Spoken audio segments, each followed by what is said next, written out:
Hello दोस्तों, digital India classes में आप लोगों का स्वागत है। आप लोगों के लिए लाए हैं यूपी डीएलएड द्वितीय सेमेस्टर वर्तमान भारतीय समाज एवं प्रारंभिक शिक्षा के सभी महत्वपूर्ण बहुविकल्पी प्रश्न।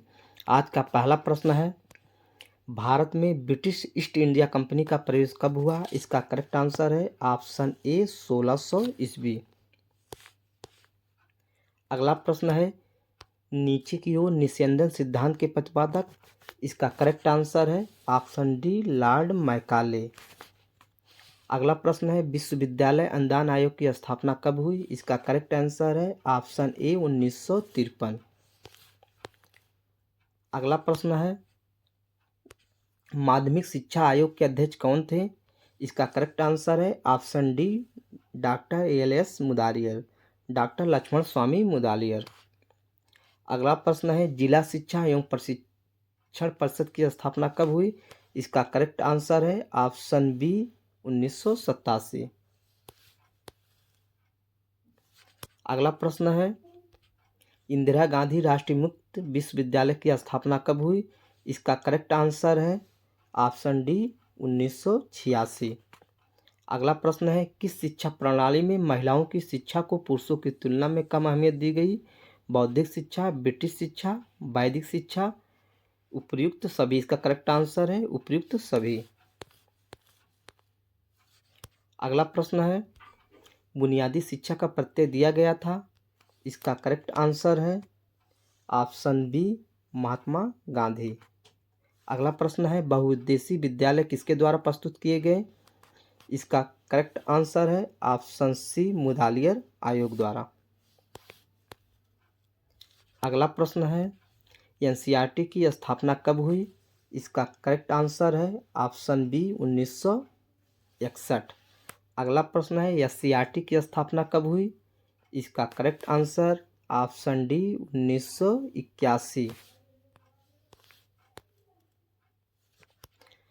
अगला प्रश्न है, नालंदा वैदिक शिक्षा का मुख्य केंद्र था?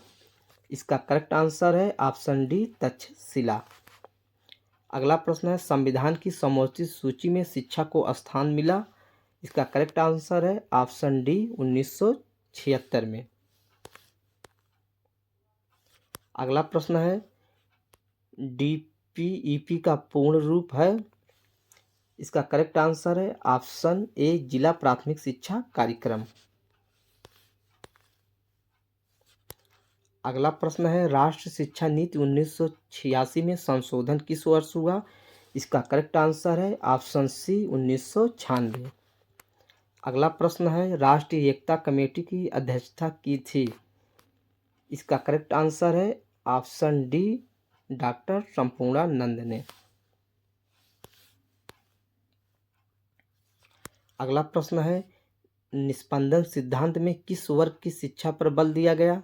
इसका करेक्ट आंसर है ऑप्शन सी उच्च शिक्षा। अगला प्रश्न है, उपनयन संस्कार का शाब्दिक अर्थ क्या है? इसका करेक्ट आंसर है ऑप्शन ए पास ले जाना। अगला प्रश्न है, ऑपरेशन ब्लैक बोर्ड योजना की घोषणा किस प्रावधान के अंतर्गत की गई? इसका करेक्ट आंसर है ऑप्शन डी 1986 की राष्ट्रीय शिक्षा नीति में। अगला प्रश्न है, प्राथमिक शिक्षा को अनिवार्य एवं निःशुल्क बनाने हेतु सरकार के समक्ष 1911 में एक बिल प्रस्तुत किया गया था। यह बिल किसने प्रस्तुत किया? इसका करेक्ट आंसर है ऑप्शन ए गोपाल कृष्ण गोखले ने।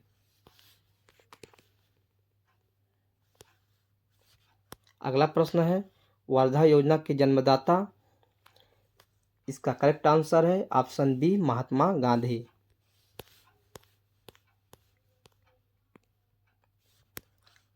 अगला प्रश्न है, भारतीय संवैधानिक प्रावधान की अनुच्छेद 45 संबंधित है किससे है? इसका करेक्ट आंसर है ऑप्शन सी 6 से 14 वर्ष के बच्चों को निःशुल्क एवं अनिवार्य शिक्षा।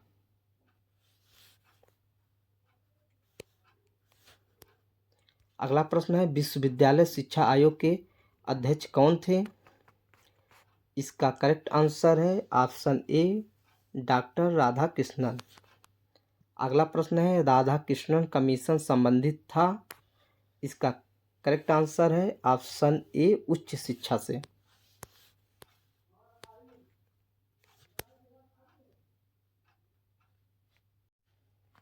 अगला प्रश्न है राधा कृष्ण आयोग की नियुक्ति किस वर्ष हुई। इसका करेक्ट आंसर है ऑप्शन बी 1948। अगला प्रश्न है 1964 में गठित शिक्षा आयोग के अध्यक्ष कौन थे। इसका करेक्ट आंसर है ऑप्शन सी दौलत सिंह कोठारी। अगला प्रश्न है विश्वविद्यालय शिक्षा आयोग के अध्यक्ष थे। इसका करेक्ट आंसर है option C doctor S Radhakrishnan.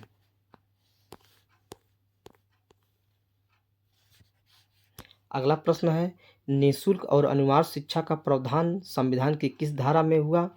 इसका करेक्ट आंसर है ऑप्शन ए धारा 45। बुट का घोषणा पत्र किस वर्ष आया। इसका करेक्ट आंसर है ऑप्शन सी 1854। अगला प्रश्न है राष्ट्रीय शिक्षा आयोग का गठन कब हुआ। इसका करेक्ट आंसर है ऑप्शन सी 1964-1966। अगला प्रश्न है राष्ट्रीय शिक्षा नीति 1986 के अंतर्गत प्रारंभिक शिक्षा को अनिवार्य एवं निःशुल्क बनाने हेतु कौन सी योजना लागू हुई। इसका करेक्ट आंसर है option D operation black board योजना लागू की गई। अगला प्रश्न है उत्तर प्रदेश में मिड डे मील योजना का शुभारंभ कब हुआ। इसका करेक्ट आंसर है ऑप्शन सी 1995-96। अगला प्रश्न है कस्तूरबा गांधी विद्यालय योजना का संबंध है। इसका करेक्ट आंसर है ऑप्शन डी प्राथमिक बालिका शिक्षा से। अगला प्रश्न है प्रोफेसर यशपाल स्मिथ का गठन भारत सरकार द्वारा किया गया। इसका करेक्ट आंसर है ऑप्शन ए मार्च 1992 में।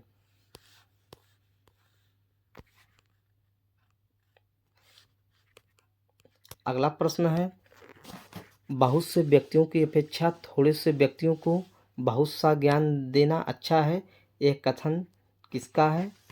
लॉर्ड इसका करेक्ट आंसर है ऑप्शन ए लॉर्ड मैकाले। अगला प्रश्न है महात्मा गांधी ने बुनियादी तालीम या बेसिक शिक्षा का प्रस्ताव रखा। इसका करेक्ट आंसर है ऑप्शन बी 1937।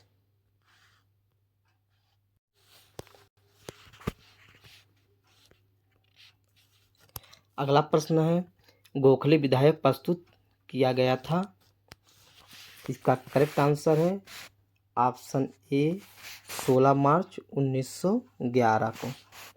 अगला प्रश्न है प्राच्य पाश्चात्य विवाद का जन्म हुआ।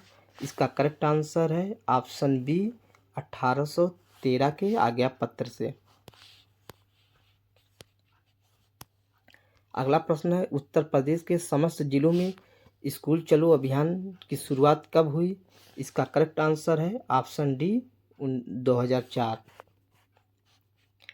अगला प्रश्न है राष्ट्रीय साक्षरता मिशन की स्थापना के बाद सर्वप्रथम संपूर्ण साक्षरता अभियान की घोषणा की गई। इसका करेक्ट आंसर है ऑप्शन ए केरल राज्य में। अगला प्रश्न है शिमला शिक्षा सम्मेलन 1901 का आयोजन किया गया था। इसका करेक्ट आंसर है ऑप्शन डी लॉर्ड कर्जन द्वारा।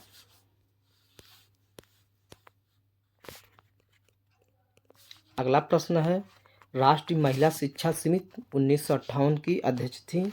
इसका करेक्ट आंसर है ऑप्शन डी दुर्गाबाई देशमुख। अगला प्रश्न है शिक्षा में अपव्यय तथा अवरोधन पर अपना सुझाव दिया था। इसका करेक्ट आंसर है ऑप्शन ए हरटांग समिति ने।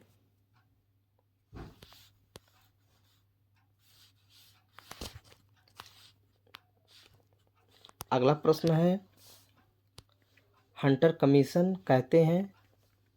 इसका करेक्ट आंसर है ऑप्शन ए भारतीय शिक्षा आयोग को। अगला प्रश्न है कोठारी आयोग का गठन हुआ। इसका करेक्ट आंसर है ऑप्शन डी 1964-66 को कोठारी आयोग का गठन हुआ। अगला प्रश्न है ऑपरेशन ब्लैक बोर्ड कब आरंभ हुआ।